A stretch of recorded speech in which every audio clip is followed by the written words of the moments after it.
ایران کے بادشاہ نوشیروان نے خواب دیکھا کہ اس کے محل کے 17 کنگرے گر گئے ہیں۔ میرے محل کے 17 کنگرے گر گئے ہیں۔ آنے والا بچہ آخری نبی اور رسول ہوگا۔ یہ آنے والا بچہ آخری نبی اور رسول ہوگا۔ یہ وہی بچہ ہوگا کہ جس کی بشارت عیسیٰ ابن مریم علیہ السلام نے اپنی کتاب میں دی ہے، جس کے بارے میں کہا ہے نسمہ احمد۔ یہ وہی بچہ ہوگا جس کی بشارت عیسیٰ ابن مریم علیہ السلام نے دی تھی۔ متولی کعبہ سرکار عبد المطلب علیہ السلام خانہ کعبے کے دروازے کے سامنے حجر اسود پہ ہاتھ رکھ کے کھڑے ہیں اور سرگوشیاں کر رہے ہیں اپنے رب کے ساتھ کہ اس کا نام محمد ہوگا۔ یہ نام ہم نے تب سے سنبھال کے رکھا ہوا ہے۔ یہ نام ہم نے تب سے سنبھال کے رکھا ہے جب سے یہ کائنات بنانے کا ارادہ کیا ہے۔ کائنات کے بادشاہ کو سرکار ابو طالب علیہ السلام اٹھا کے خانہ کعبے میں آتے ہیں۔ خانہ کعبے کے دروازے کے سامنے مقام ابراہیم اور مقام اسود کے درمیان کھڑے ہو کے مکے والوں کو مخاطب کرتے ہیں کہ اے مکے والوں، یہ میرا بھتیجا اتنے روشن چہرے کا مالک ہے کہ اس کے چہرے کا واسطہ دے کے بارش مانگو، یقیناً آسمان سے ٹوٹ کے برس پڑے گی۔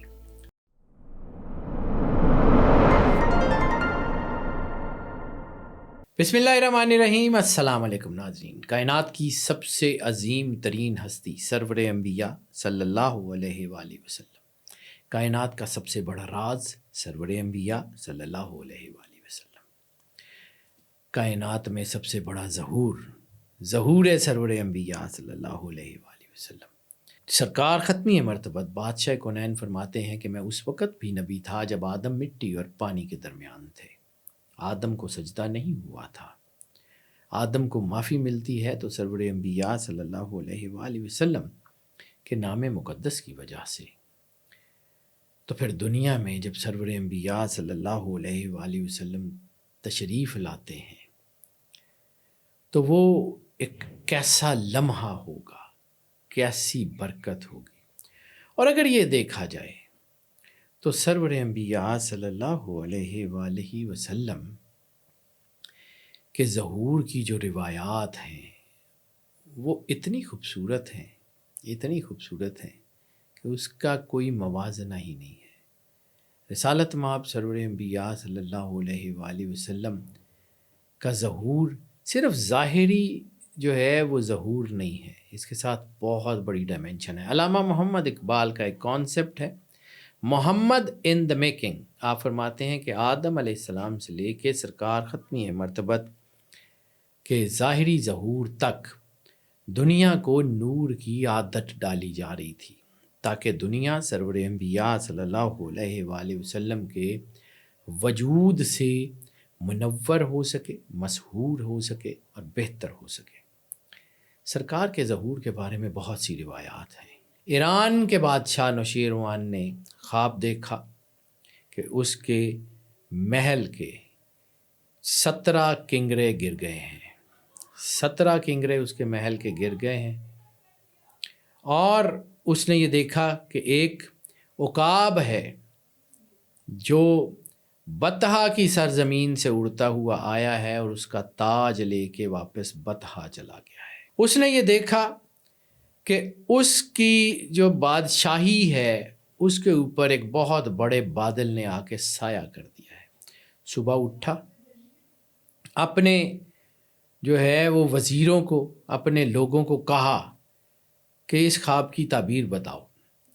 تو اس کا جو وزیر اعظم تھا، جس کو دنیا بزرج مہر کے نام سے جانتی ہے، بزرج مہر یعنی بڑا سورج۔ بزرگ کو بعض اوقات جب فارسی دری میں پروناؤنس کیا جاتا ہے تو گاف جیم کی آواز دیتا ہے۔ بزرج مہر، بڑے سورج نے، بڑے وزیر نے جب یہ تعبیر کی، اس نے کہا کہ عرب میں ایک ایسا بچہ پیدا ہوگا، ایک بچہ ظہور پذیر ہوگا جس کے آنے کے بعد تیری بادشاہی ختم ہو جائے گی۔ تیرے بعد 17 بادشاہ ہوں گے اور اس کے بعد کسریٰ کی بادشاہی عربوں کی گود میں جا پڑے گی، تیرا تاج وہ عقاب اڑا کے واپس بطحا چلا جائے گا۔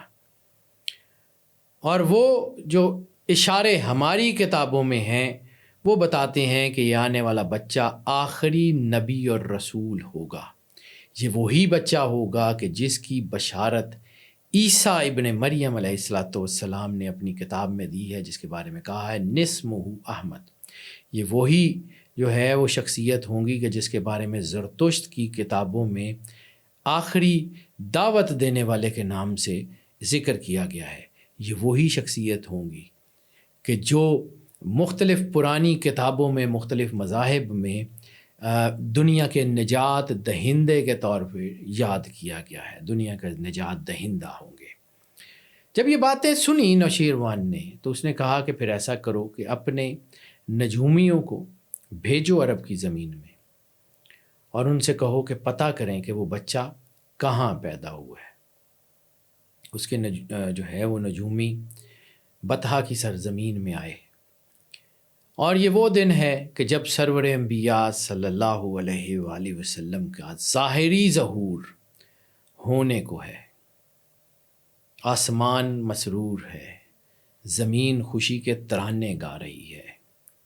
متولی کعبہ سرکار عبد المطلب علیہ السلام خانہ کعبے کے دروازے کے سامنے حجر اسود پہ ہاتھ رکھ کے کھڑے ہیں اور سرگوشیاں کر رہے ہیں اپنے رب کے ساتھ۔ خانہ کعبے سے نکلنے والا نور ان کے وجود کو روشن کر رہا ہے۔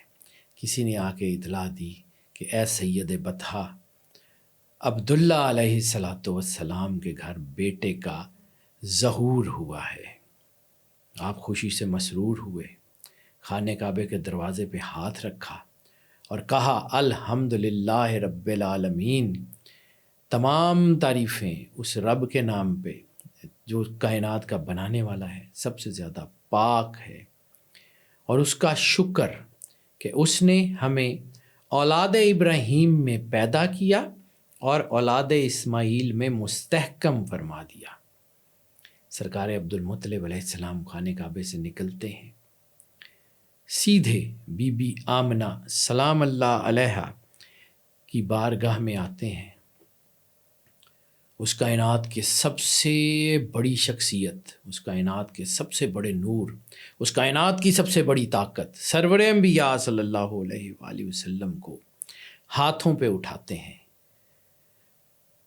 جو ہے ان کے ماتھے پہ بوسہ دیتے ہیں اور کہتے ہیں کہ آپ ہمارے خاندان کی عزت کا سورج بن کے دنیا میں آئے ہیں۔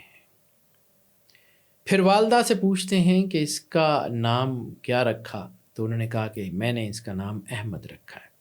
تو آپ فرماتے ہیں کہ کردگار نے ایک پیغام دینے والے کے ذریعے میرے دل پہ القاء کیا ہے کہ اس کا نام محمد ہوگا۔ یہ نام ہم نے تب سے سنبھال کے رکھا ہوا ہے جب سے یہ کائنات بنانے کا ارادہ کیا ہے۔ لولا کا لما خلقت الافلاق کا تاج جب ان کو پہنایا تھا تو یہ نام ان کے لیے سنبھال کے رکھا تھا، آپ اس کا نام محمد رکھیے۔ سرکار عبد المطلب علیہ السلام سرور انبیاء صلی اللہ علیہ وآلہ وسلم کا نام محمد رکھتے ہیں۔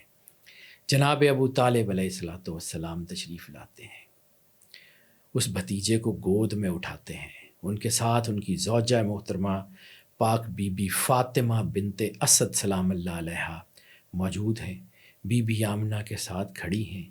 پورے کا پورا بطحا کے سردار کا گھر خوشیوں سے منور ہے، روشنی آسمان سے، زمین سے، در و دیوار سے پھوٹ رہی ہے، اور سرکار ابو طالب علیہ السلام سرور انبیاء صلی اللہ علیہ وآلہ وسلم کو گود میں اٹھا کے کہتے ہیں، پہلی نعت جو سرور انبیاء صلی اللہ علیہ وآلہ وسلم کی شان میں کہی گئی، شعر کہتے ہیں کہ آپ دنیا میں اس سورج کی طرح تشریف لائے کہ جس کے آنے سے نہ صرف بطحا بلکہ دنیا روشن ہو گئی۔ آپ کا نور بنی ہاشم کی عزت ہے، آپ کا نور اس بات کا تشکر ہے کہ اس نے ہمیں اولاد ابراہیم میں رکھا اور ہمیں اولاد اسماعیل میں مستحکم کیا۔ ان اشعار میں آپ کچھ صفات کا ذکر بھی کرتے ہیں کہ اللہ نے آپ کو شجاعت دی ہے، اللہ نے آپ کو سخاوت دی ہے، اللہ نے آپ کو دنیا کے لیے روشنی پھیلانے والا بنا کے بھیجا ہے۔ یہ پہلی نعت جو سرور انبیاء صلی اللہ علیہ وآلہ وسلم کی شان میں کہی گئی، سرکار ابو طالب علیہ الصلاۃ والسلام نے کہی۔